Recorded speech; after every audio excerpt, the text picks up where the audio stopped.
Computer सुरू होत नाहीये. अरे बापरे, घाबरून जाण्याची काहीच गरज नाही.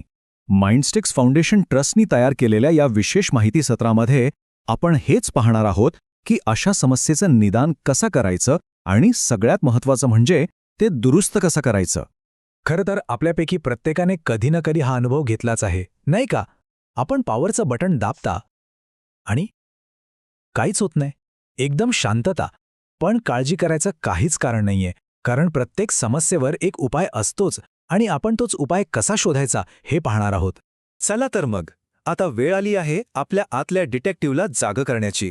असं समजा की आपला बंद पडलेला पीसी हे एक क्राईम सीन आहे आणि आपलं काम पुरावे गोळा करणे, संशयितांची यादी बनवणे आणि या प्रकरणाचा छडा लावणं. आता बघा, जेव्हा असं काहीतरी बिघडताना तेव्हा आपल्यासमोर दोन मार्ग असतात. पहिला म्हणजे अंधाधुंद प्रयत्न. कोणतीही केबल काढून बघ, काहीही पार्ट बदलून बघ आणि फक्त नशिबावर अवलंबून राहा. आणि दुसरा मार्ग आहे तो म्हणजे एका प्रोफेशनलसारखा शांत आणि पद्धतशीर तपास. आता सांगा बरं, यातला कोणता मार्ग जास्त यशस्वी ठरू शकतो? तर मग हे व्यावसायिक डिटेक्टिव्ह असं काय वेगळं करतात? काय आहेत त्यांची रहस्य? चला, त्यांच्या पद्धतीमध्ये थोडं खोलवर शिरूया आणि पाहूया की ते कोणत्याही तांत्रिक रहस्याचा सामना कसा करतात. बघा, प्रत्येक मोठ्या तपासासाठी एक प्रक्रिया असते, एक मेथड असते आणि इथे 4 सोप्या पायऱ्या आहेत. पहिली पायरी समस्या ओळखा, म्हणजे नक्की काय घडतंय. दुसरी पायरी संभाव्य कारणं शोधा.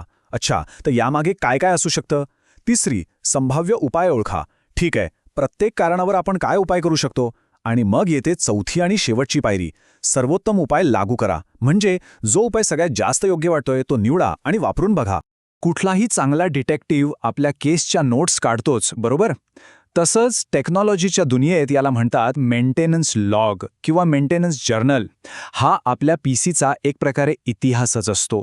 प्रत्येक छोटा मोठा बदल, प्रत्येक दुरुस्ती, प्रत्येक अपडेट, सगळं काही यात नोंदवलेलं असतं. आणि हे एक इतकं महत्त्वाचं साधन आहे ना की भविष्यात येणाऱ्या अनेक समस्या सोडवायला याची खूप मदत होते. ठीक आहे, आतापर्यंत आपण गुन्हा घडल्यावर काय करायचं हे पाहिलं. पण गुन्हा घडण्याआधीच त्याला कसं रोखायचं यालाच म्हणतात ऑप्टिमायझेशन. म्हणजेच आपली सिस्टम निरोगी आणि कार्यक्षम ठेवण्यासाठी केलेले प्रतिबंधात्मक उपाय. आणि याची सुरुवात होते अगदी मुळापासून, म्हणजे बायोसपासून. बायोस म्हणजे काय, तर हे आपल्या कॉम्प्युटरचं बेसिक इनपुट आउटपुट सिस्टम आहे, जे सगळं काही सुरू करण्याचं काम करतं. आणि गंमत म्हणजे याच्या सेटिंग्जमध्ये थोडेफार योग्य बदल केले ना तर स्टार्टअपचा वेळ कमी होतो आणि एकूणच कामगिरी सुधारते. आता विचार करा आपल्या हार्ड डिस्कचा. समजा ते एक मोठं फायलिंग कॅबिनेट आहे.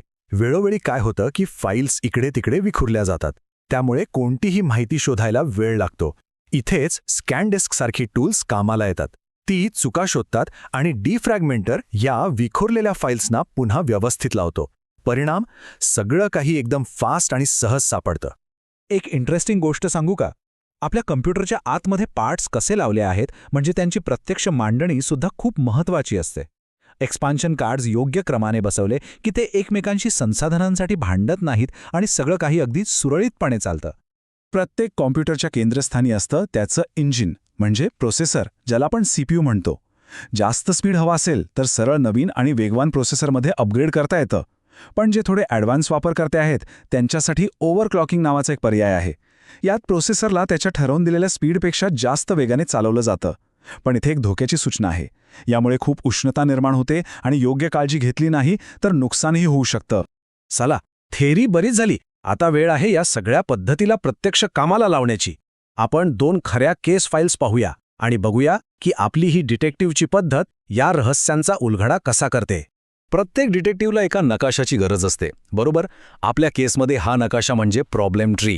ही एक अशी आकृती आहे जी आपल्याला समस्येच्या प्रत्येक संभाव्य मार्गावरून मार्गदर्शन करते, थेट समस्येच्या मुळापर्यंत पोहोचण्यासाठी.